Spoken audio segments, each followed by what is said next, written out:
Good morning, everybody. Welcome to this edition of the Weekend Wrap Up. It is April 12th, 2025. I'm David Thomas. Mr. Josh Blevins sitting across from me this morning. Josh, it's been a very interesting week with some events taking place. It has been an interesting week. It's been a full week. Been a good week, actually. I've had a good week. Just finished breakfast at the VFW this morning. This is they the had monthly their VFW breakfast. As always, it was more food than I could eat. And and was it $10? $10, all you can eat breakfast. What all did they second have? Saturday of every. What did I have this morning? They had fried bologna. Fried bologna. They had fried bologna, they had bacon, they had sausage, they had eggs, they had hash browns, French toast, biscuits and gravy, The whole ball of wax. coffee. What about orange country ham? juice. Country ham? No country ham when I Man. got there. I was kind of late though. They may have had it earlier. Okay, I well, don't they've know. had So country ham they've before, had man. country It's ham in the good. past. It's good. So it's a good breakfast worth going to every month, and always a good mix of people. I sat down and met two people that I had never met before. I always like to just pick a random spot at the table, sit down, start talking to people. There you go. See what they're thinking about the city. So, there you go. yeah, Well, it's a good way to start the morning. But let's take a break real quick, and we're going to dive into some very interesting and I'm not going to say controversial, but there's a lot of discussion on some of these things. Yeah, a lot of things went on.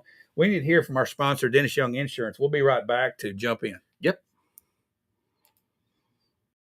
Get the results you want with the personalized service you deserve at Dennis Young Insurance Agency. As a local independent agency, we offer coverage from several different companies, including Erie. So whether it's auto, home, life, personal, or business, we can find the right coverage to meet your unique insurance needs. And with a rate lock advantage, your rates won't go up as long as you do not change drivers, autos, or addresses. Contact us at Dennis Young Insurance Agency, insuring Shelbyville and surrounding areas since 19.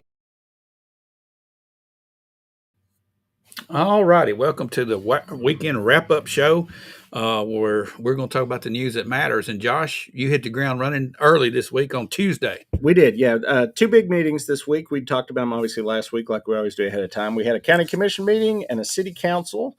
First one of the week was county commission, Tuesday evening, 7:00, historic courthouse. They met, and it was not a super full agenda, but it was a long meeting, went over an hour and a half, and a lot of that time was tied up in the debate over the RV zoning ordinance. We had talked about this. I think we've talked about this several times. This was a ordinance that would have moved enforcement power on living in RVs from where it currently sits in codes. It's currently against county codes and also against state code to live permanently in an RV as your permanent residence in the state of Tennessee. But codes is the only place they can enforce that, which all the codes department can do is go out and shut the power off to the property. And I guess they could send them some citations and some letters and stuff. And I don't even know how they can turn the power off. That's what blows my mind. They have that power. So they have the power to turn off the power. So if they don't like what you're doing at your house, they can turn the power off, basically. They can shut the power off. And that would be... Even though I've paid my bill, they can still cut the power off. That would be, I guess, as a health and safety issue. They're saying it's not safe, so they don't want to keep... Not safe for who? To it. For the person living there. So they're doing it to protect us. To protect them, that's what the deal is. Okay. Sorry, I don't mean to... No, that's okay. But I think people need to understand the magnitude of what we're talking about here. Now you're going to change it to a zoning issue and put it... It would have remained in codes. Codes still could have enforced, but they would have added an additional layer of regulations, which would have made it against zoning, so that the planning and zoning department could also go after the property owner and send them notices and do whatever planning and zoning would do to try to get them to move on to a different location or a different living arrangement. So there was a lot of debate. We're going to play, I brought two clips this morning. We're going to play two of our commissioners. I chose to pick, I live in District 2, so I picked my two representatives, and we're going to hear from both of them and hear their take on it. And then we're going to have some response to what they had to say. Let's start with Mr. Tony Smith and hear what he had to say about this particular ordinance. Commissioner in District 2. Commissioner in District 2, Tony Smith. And I've talked to several voters in my district and two more districts. In fact, I talked to 15. 7 were in favor of it. 8 questioned it. So I asked the 8, I asked them a few questions. I said, well, if we allow this to go on without putting a law in place, I said, who's going to send their kids to school?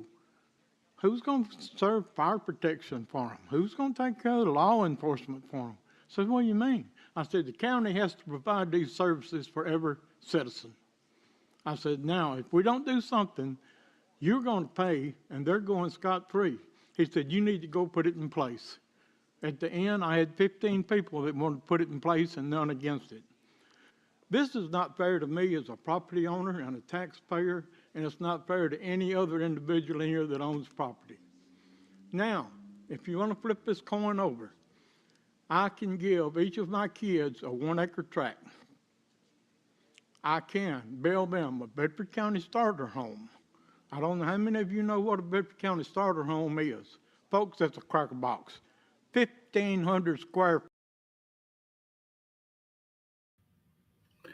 Okay, unpack that. All right, that is Mr. Tony Smith. He represents for the county the same area that I represent for the city. Right. And he's talking to different people than I am, I guess, because he said there that he talked to 15 people on this resolution. And after some tax discussion, they all decided they wanted the resolution to go through. I'm not seeing, or I didn't hear a lot of that discussion, at least the people that I spoke to on this. This was not a how can we drag more tax money out of these people kind of discussion. I mean, you got people that are down on their luck. They're living in an RV or what do they call them? A ready removable structure, basically a shed or something, and they can't afford to move up to something nicer. So the argument that was just given was, well, we're not getting enough tax money out of them. Well, we don't get tax money out of homeless people either, but does that mean we're going to, boot them all out of the county because they're not providing any tax revenue? Also, the argument that he's able to give his kids, an acre of property and build a house on it. Any of these people, I think, that are living in the RV would love to have, a family member that would give them a free acre of property and build a house for them. So that's not what this is about. I thought this was about safety.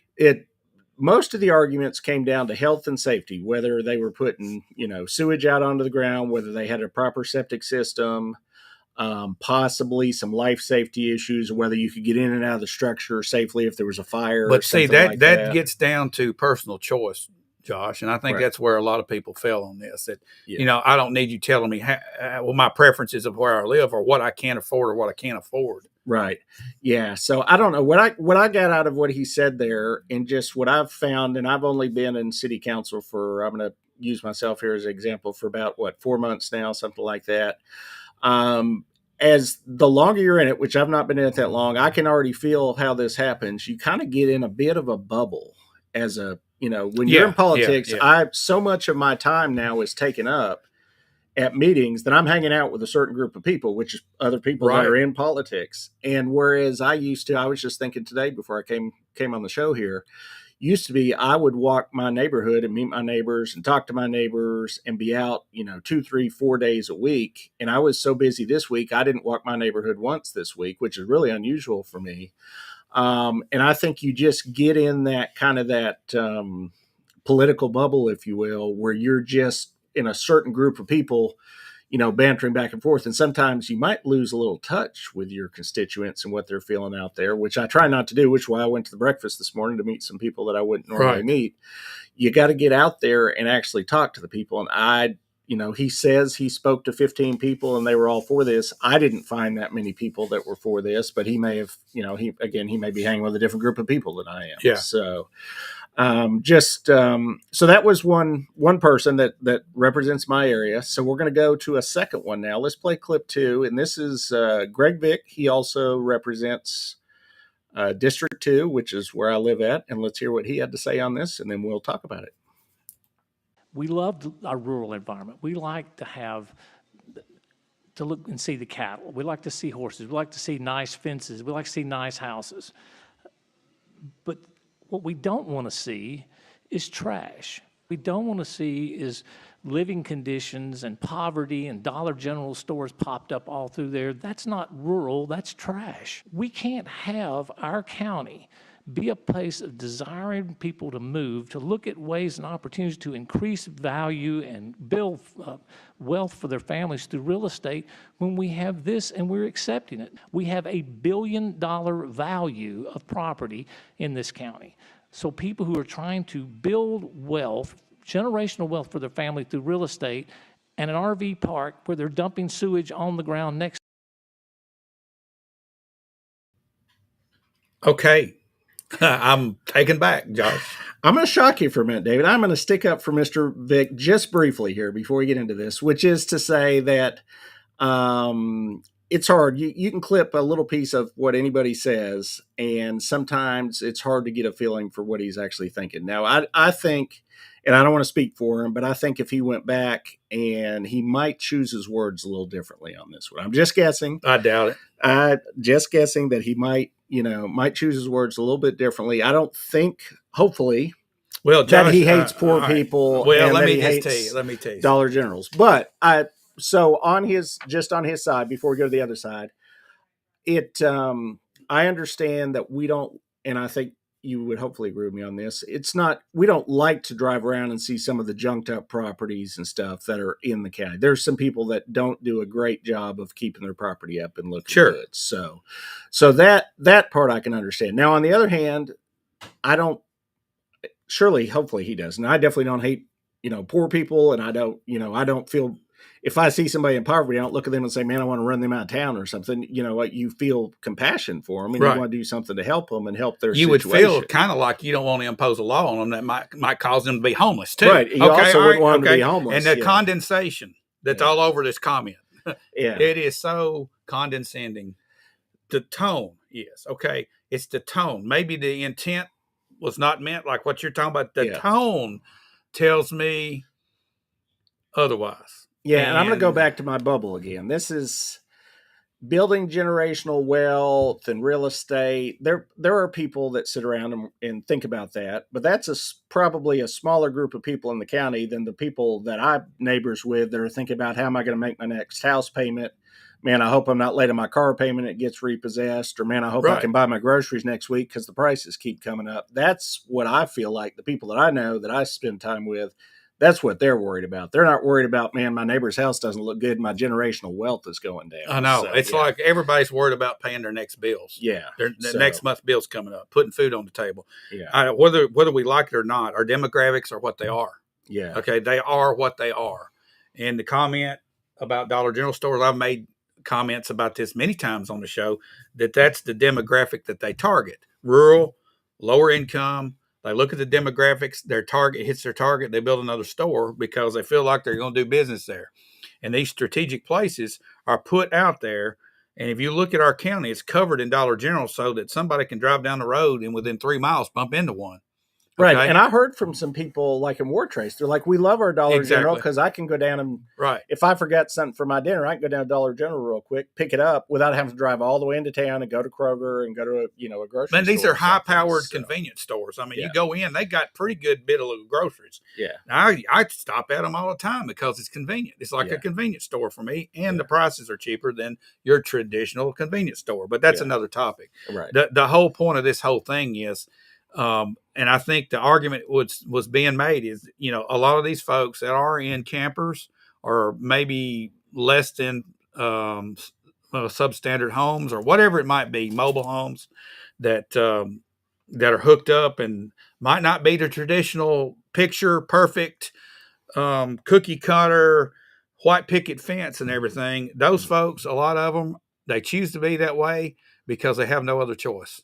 Right. And they're not choosing to be that way. They're forced into that situation. Well, see, they choose to be in that position rather than living under the bridge. Than being homeless. Or in their car. So you got this coming up, and I think that the outcome here is as a result of people really thinking and using some compassion.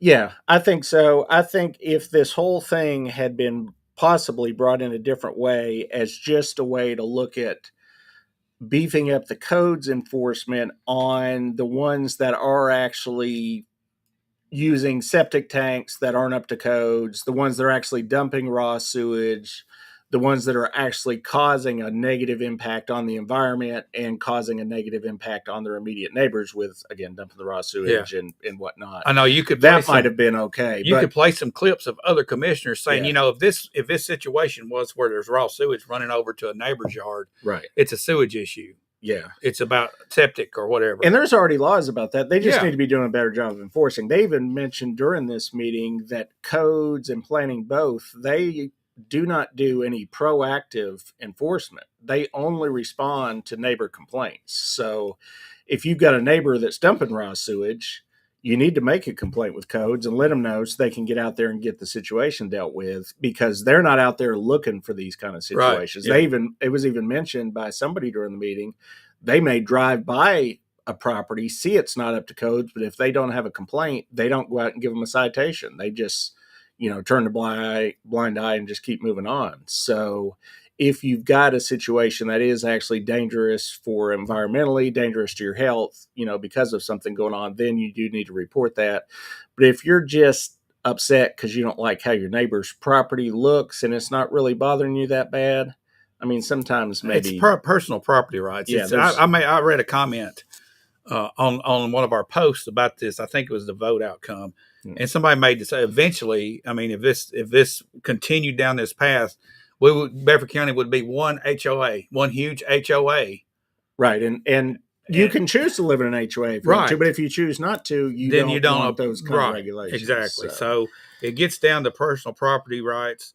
And I'm glad the commission voted like they did. Yeah. So the vote, which we posted the night of, I was sitting there, but it was 10-8 against these new regulations. So they may go back to the drawing board and try to do something more focused. They may just let it die and not do anything. We don't know what the outcome will be. They can always bring something back at some point. Yeah. But that'll be up to the planning commission to sit down, look what happened, bring up something. Let's look at one other thing that Commissioner Smith brought up. It sounded like to me it was more about money than it was about safety, because he was concerned about property taxes not being paid on these spots, and that we're going to have to educate your kids and provide the services and so forth. So to me, he took the approach was this is about getting money from them. Right. And actually, we'll get there in just a second. Let's move ahead and then we'll talk about that, because that is actually about to change. So we actually had a report later in the same meeting from our Register of Deeds. And I'll go ahead and start with that. One of the points she made is that the state just changed the law. And now if you are living in an RV on your own property, they charge you property tax on the RV. They actually are going to look at the RV, the size of the RV, the year it was manufactured. And the state has come up with some kind of formula, just like they do with square footage of houses and whatnot. But it's illegal, right? It's illegal, but we're going to tax it. So I don't. That makes sense. That's perfect government work. Government logic. Yeah. So yeah, it is still remains illegal under codes, but we're going to charge you taxes on it. So that's something new. That legitimizes it when they do that. I kind of question that myself. Yeah, that they may be setting themselves up for some kind of legal argument there. I would think if you're taxing it and then you're saying it's also illegal. I don't know how that works, but I'm not at that level of the government. So more power to the state if they think they can pull it off. Also, she mentioned, same report, reappraisals if you are in a house or an RV or whatever you're living in. They've started reappraisals. Next year is the year where you'll get a adjusted property value. And as always, the state is going to come in and look at the total value of properties in the county and offer the county what they say, what is a revenue neutral property tax rate. So they will give a property tax rate to the county, and it'll be up to the county if that's the rate they want to pass or if they want to increase the property taxes. And that'll be a whole other discussion that will happen next year come budget We're about time. to get hammered. We're about to get hammered. So Josh. we'll see how that goes. And then the last thing that she mentioned, and I'll talk about it real quick. This is kind of a obscure one. A lot of people don't even really know goes on, but they have what's called the ratio. This is you have real property that's taxed, which is houses, land, and then you have personal property, which is only businesses pay taxes. Tell me about it. I know you pay this one. I pay this one. Not much myself, but they anything that you have in your business, inventory, equipment you use to operate your business, they tax you on it. The government does, because why not tax anywhere you can. But the way this works is they come up with what's called this ratio, which it's dropped to 0.6222.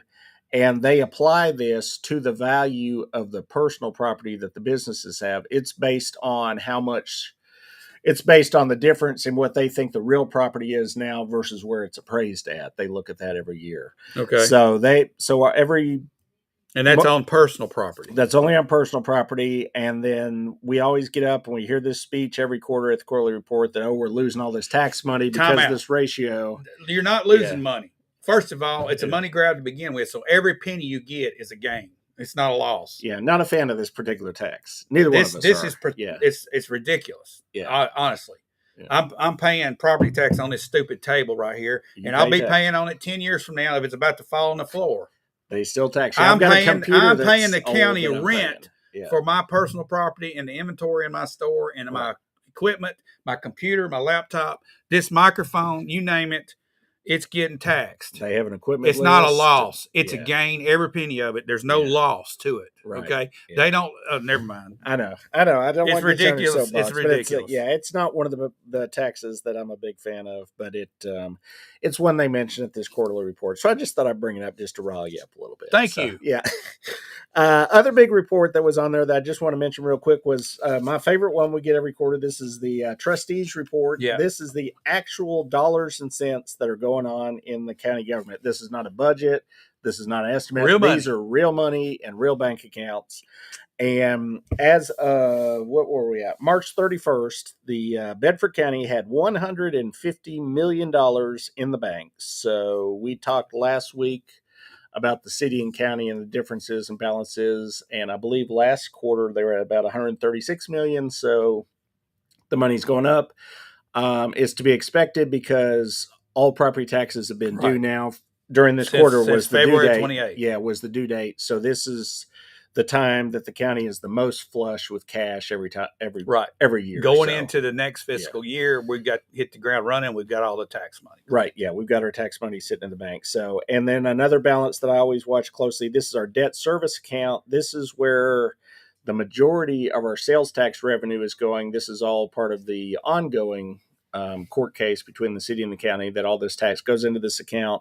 But the current balance in that account, $59.4 million, which is now sitting there earning interest. And then the interest money is the money that they're using to do the capital projects that we've discussed ad nauseum, like the juvenile center and the surplus building and all that. That's all Right. being built with the borrowing money. with the interest money. Well, that's all part of the whole state thing where you can't just straight Yeah. spend it. You have to borrow it and then pay it back. Yes, So, yes, of borrow course, and pay it of course. back. So, Makes but, a lot of sense. it does. But so $59.4 million sitting in that particular. Somebody's got to make a balance. loan So, origination fee and collect interest somewhere. somebody does. So, all right, on to Thursday. Thursday was the city council meeting. I was at that meeting. It was it went a little longer than a normal council meeting. I think we went about an hour and a half as well. And number of items. We'll just run down the list, not too quickly, but zoning ordinances. We passed on final reading R3A and R4, which that would be multifamily. That would be anything, a triplex, a quadplex, an apartment complex, anything that's multifamily now requires, or actually 15 days from the date that we passed it, which was Thursday, will now require 30% open space in the development. So that was not a requirement Josh, before. this was something So you've been dreaming about for a little while to get done. We worked on this for a very, very long time, well over a year. And so this is now the law. We'll be on I believe the 25th will be the date it takes effect. PUDs, which are our other big developments that have been coming into town, we passed on first reading the same requirement, which is the 30%. We also increased the spacing required between buildings. Currently, we had a lot of them that were coming in at 10 feet between They're buildings. sitting on top of each other. We increased that to 15 feet, and also they're allowed to ask for less than 15, but they have to have like a full building sprinkler system and fire-rated walls and stuff. So they're going to hopefully stay at 15 feet or more would be preferable. On the bypass, 2 rezonings were brought up. R4, which was a apartment complex they're looking at putting on the north side of the bypass.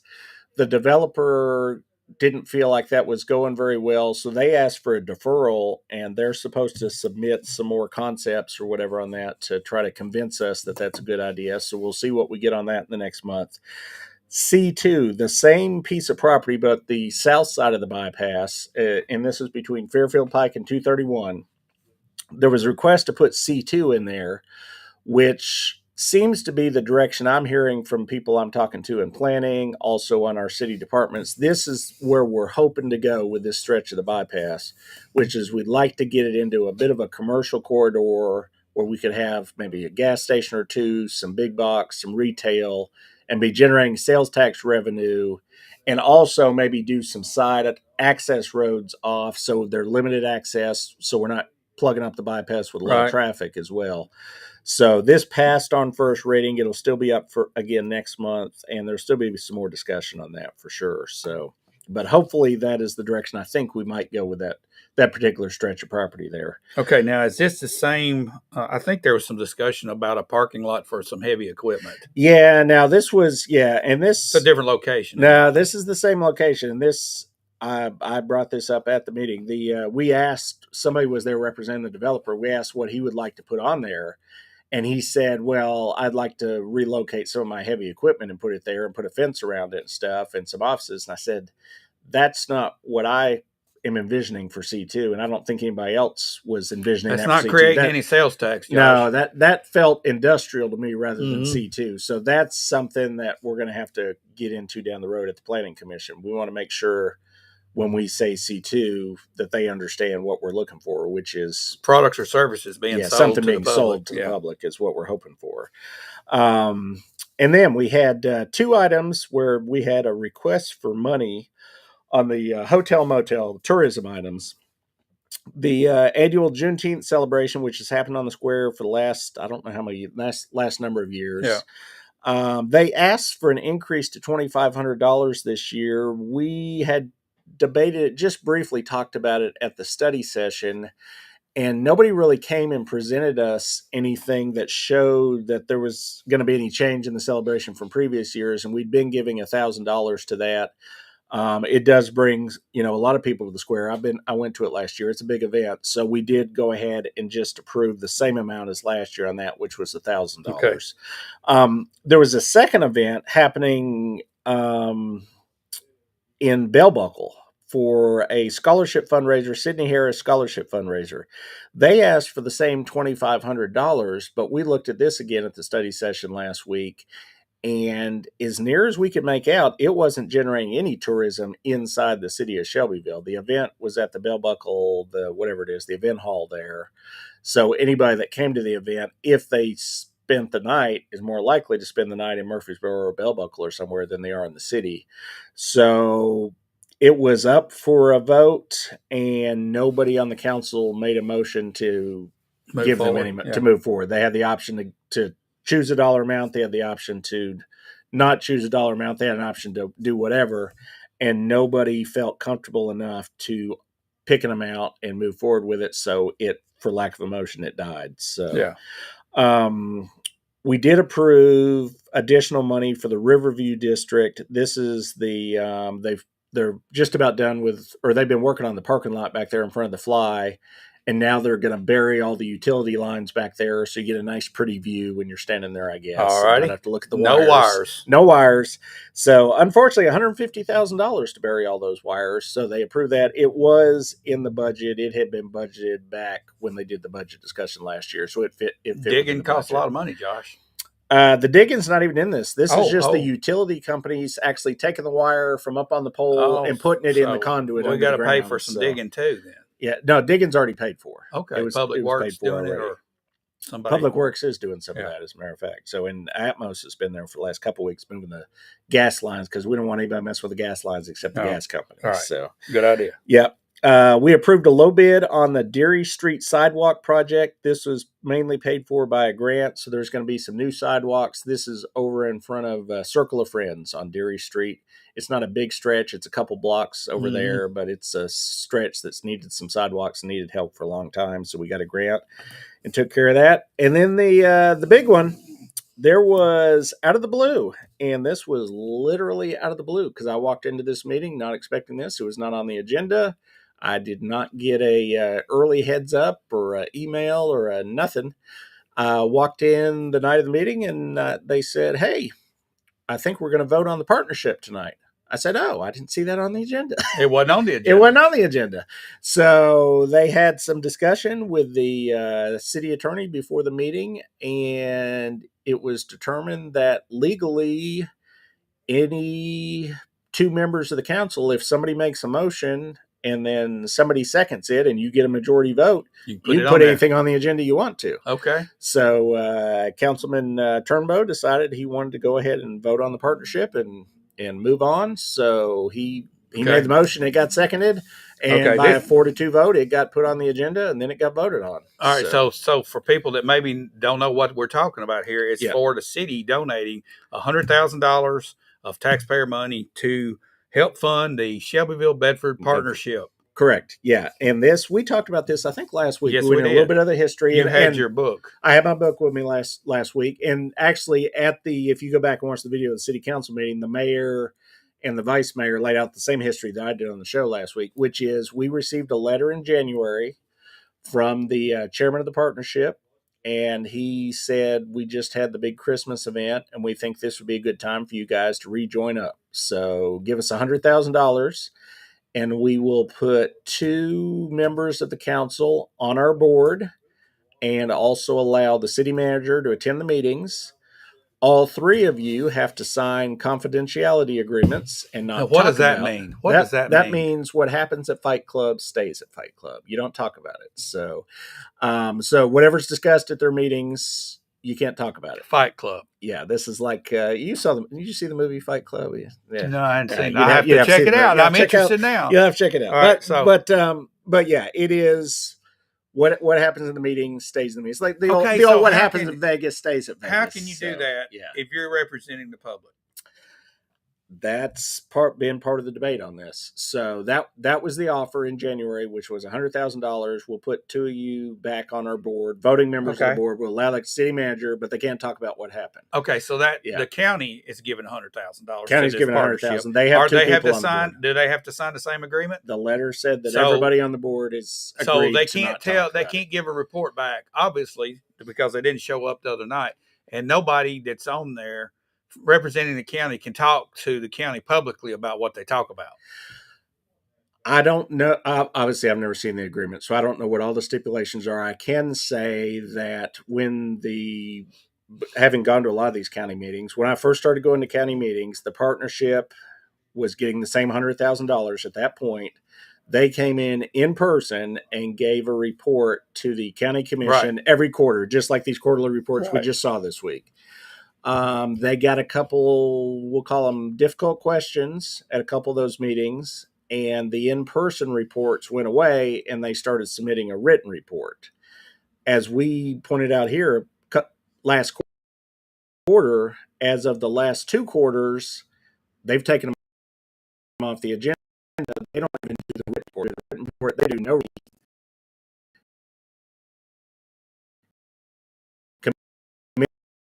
commission. So how can that unless even- situation with the city Taxpayer council. money being paid needs to be disclosed. I mean, everything needs disclosed, That was, and that's what we I were guess your hoping for, take. That's so. your take on. That's looks like why a- and if I'll go ahead and get into that. The reason I voted the way I did was we made let's go the rest of the history. So that they sent the letter in January. We discussed it at the February study session, and the request at the time was, we've got 2 new council members. Let's have the partnership, either their board, a board member, an employee, present to the city council publicly what they would do with the tax money that we would give them, $100,000 a year, to better the city of Shelbyville. So we wanted some kind of public presentation of what they would do. What happened instead in the 2 months that happened before this vote this week was they first held a private meeting with the vice mayor, just the vice mayor and the chairman of the partnership. And then following that, they held a second private meeting with the mayor and the vice mayor. And at that point, the new chairman of the partnership and 1 other employee of the partnership. So 4 people at that meeting. And at that meeting, they offered another private meeting to have all of the council there, but only if it was private and not open to the public. In addition, they sent us the booklet that I had here with me last week that was just a printed presentation, but obviously you can't talk Yeah. to the book, so there's Well, no back and forth. I mean, And that was not publicly posted. It was just given to us. So they had Okay. 2 months to give us a public presentation of, what the partnership could do and not do.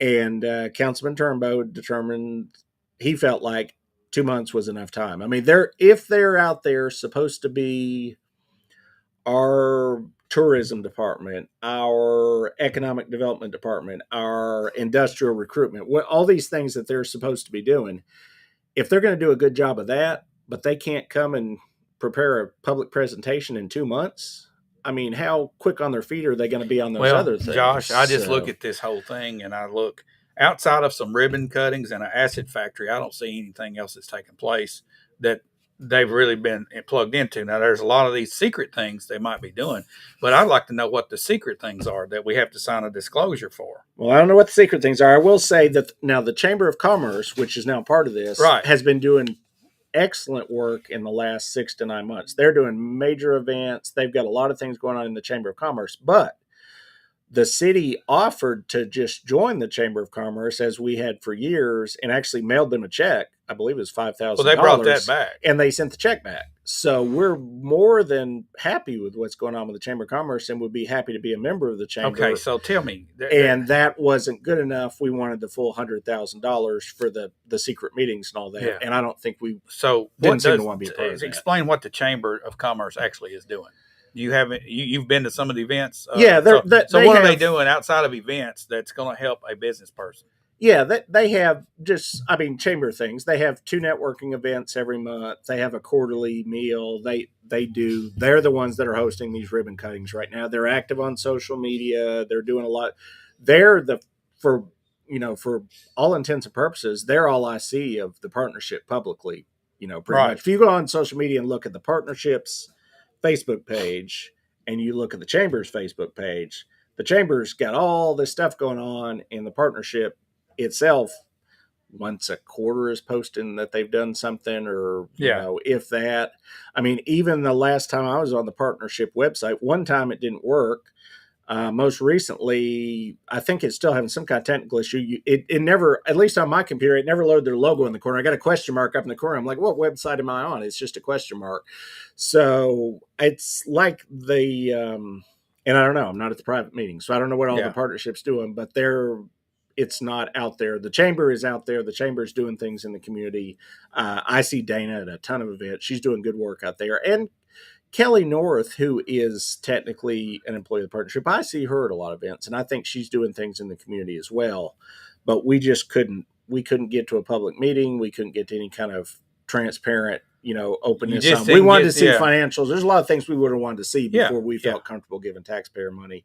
And I don't think we were going to get there, which is why it didn't bother me to go ahead and make this vote this week. Yeah. Because I think we were we were headed nowhere. So there was no visible attempt to get us to a public meeting that I could see. And there was a lot of attempts from our side to ask for one. Well, we didn't get offered. It looks like So. the council voted properly. The vote was 4-2. held. Yeah. And as I mentioned to you, I think when we talked on the phone earlier this week, for all intents and purposes, I mean, this was a vote of the council, but this was not a resolution. This wasn't an ordinance. This was the council voted, and I think the official wording was, we vote to not fund the partnership. Yeah. We could have had a vote and said, we're not funding the next Summer Olympics. I mean, this has no legal, I know it. anything. It's not an ordinance. It's not a resolution, but it's just an What it's just indication saying- of the feeling of where the council currently So if the sits on partnership this. comes So- up with a bill and says pay this bill, that means the treasurer can say, sorry, we You're right. voted not to fund the we voted partnership. not fund.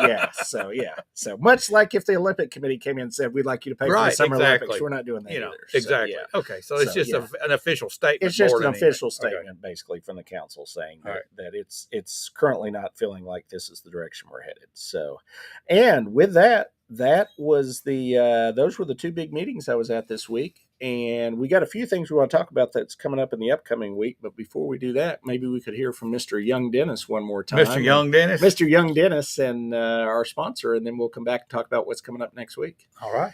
We'll be right back. Get the results you want with the personalized service you deserve at Dennis Young Insurance Agency. As a local independent agency, we offer coverage from several different companies, including Erie.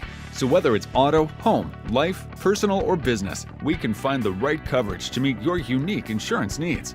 And with a rate lock advantage, your rates won't go up as long as you do not change drivers, autos, or addresses. Contact us at Dennis Young Insurance Agency, insuring Shelbyville and surrounding areas since 19...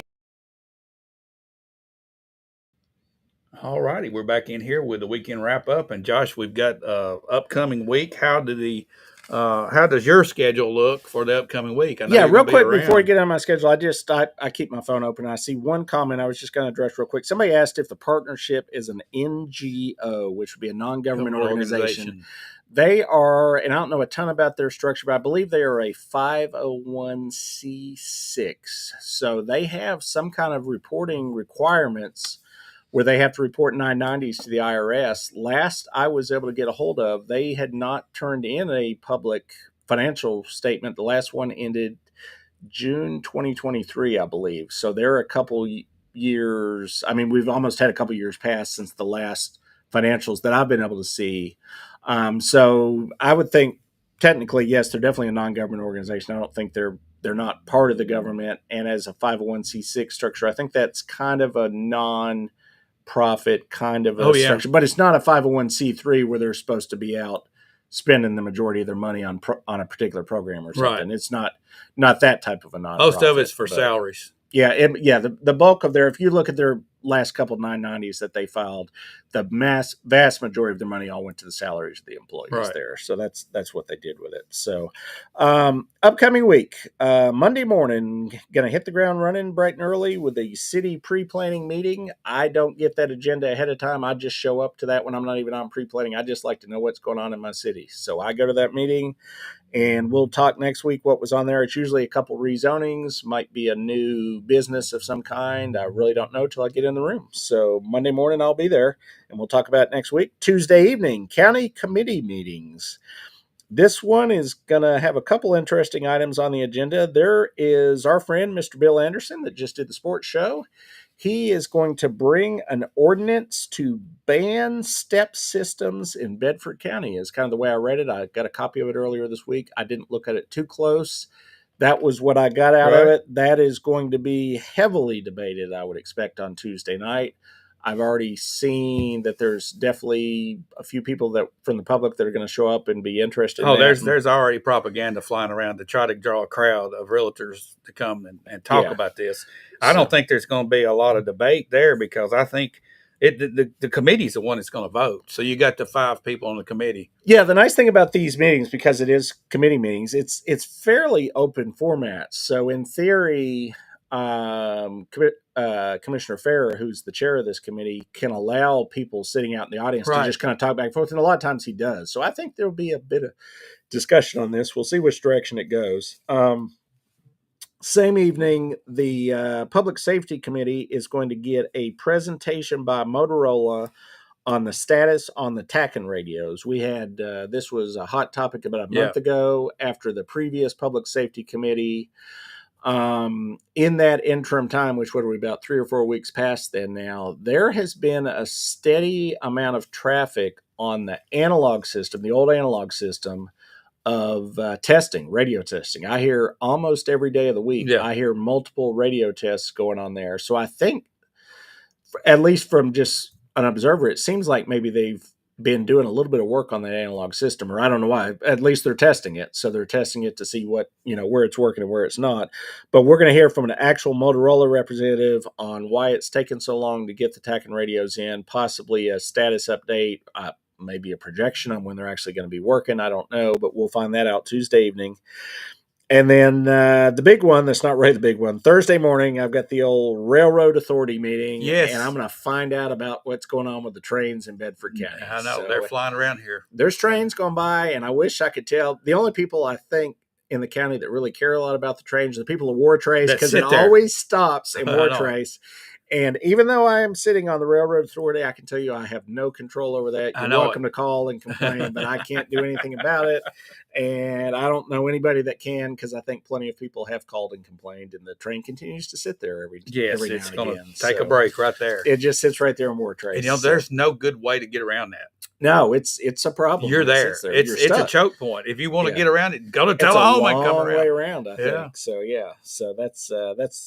But we do have a Railroad Authority, and they meet every couple months, and I'm on it. So we'll, if anything interesting happens there, I'll definitely report on it next week. All right. So it looks like Tuesday is the big day. Tuesday is the big day this week for me. I will say just another side note. Actually, today at 1:00, I'll be at the Tony Rice Center. They have done a big expansion over there, and we'll say a large amount of muckety mucks are going to be at this event. This is going to be a politician heavy kind of. Are an you going to event. be signing autographs? I will not be signing autographs. Nobody's going to want my autograph there, but I Are will you- be attending because Would you it turn is. somebody down if they wanted an autograph? I guess I would sign an autograph. I don't think anybody wants my autograph. I don't know, even want my Josh. own Maybe, autograph. maybe. But this is one of those events. It is. I mean, not to mock the Tony Rice here. They're a great. They're doing great work in the community. It's a great event. It's just they've done a big expansion, and it's just one of those things. I mean, it's going to draw a lot of politicians. I mean, let's be honest. It's going to be a lot of politicians. It's a ribbon cutting, isn't it? It's basically a ribbon. Anytime cutting, you get the scissors it's a out, photo op. And Photo op. It's absolutely. a photo op. But Tony Rice Center has been around for a long time. They've been around for a long time. They do good work. Yeah. And that's why I wanted to get out there and, in support of them, Yeah. even though it is unfortunately going to be a big political event. So, Yeah, what are you gonna do well, with these we can things? ignore So, the political side of it and just Yeah. recognize the real reason that Yeah. it's happening. So, Yeah. We're there because they're doing good stuff. Yeah. So, and other than that, unless you've got something else, I think we'll be back here same time, same place, same channel next week. So, I got a lot of stuff, Josh, but I'm not going to drag you through it. We're going to just close right here, and we're going to talk another day. we'll talk another Thanks day. everybody we'll be back here for next watching this weekend wrap up, the news that matters, and we encourage you to share our video and like our video and tell people about it so we can have more people chime in. And we appreciate your comments. There's a lot of comments on here. Mr. Steve Jordan, Joe Finch, Tamara Price, Chuck Heflin, a lot of folks out there. We see you. Thanks for watching. We'll see y'all next week. So long.